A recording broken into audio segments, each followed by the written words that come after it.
Ito, 26 anyos na lalaking rapist, arestado po sa ng mga otoridad dyan po sa San Manuel, Tarlac.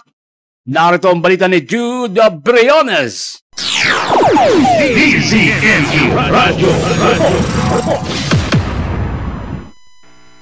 Hulog sa kamay ng mga otoridad ang isang 26 anyos na lalaki na may kasong panggagahasa matapos itong maaresto kahapon ng umaga, Setyembre 11, 2025 sa isang barangay sa San Manuel, Tarlac.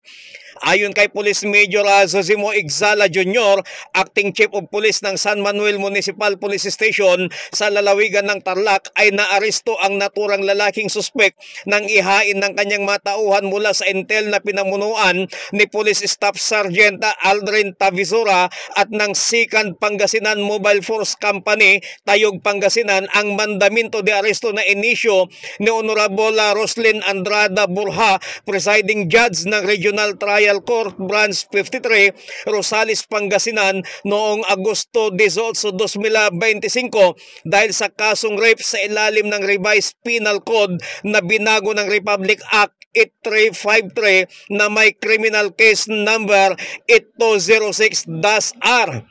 Walang kaukulang piyansa na nirekomenda ng korte sa kasong kinakaharap ng naturang 26 anyos na lalaki na residente ng Rosales, Pangasinan. Naging maayos at mapayapa naman ang isinagawang paghahain ng mandamento de aresto laban sa naturang suspek. Ipinaliwanag ng mga otoridad sa suspek ang kanyang mga karapatan at dinala ito sa San Manuel Municipal Police Station para sa dokumentasyon at tamang disposisyon. Pinuri naman ni Police Colonel Franklin Isturo, officer in charge ng Tarlac Police Provincial Office, ang mga operatiba ng San Manuel Municipal Police Station sa maayos at mapayapang pagkakaaresto nila sa naturang suspek. Ayon pa kay Police Colonel Istoro, ang matagumpay na operasyon na pagkakaaresto ng naturang suspek ay patunay na walang humpay ang pagsusumikap ng kapulisan na panagutin ang mga lumalabag sa batas at maipagkaloob ang nararapat na katarungan para sa mga biktima ng karahasan.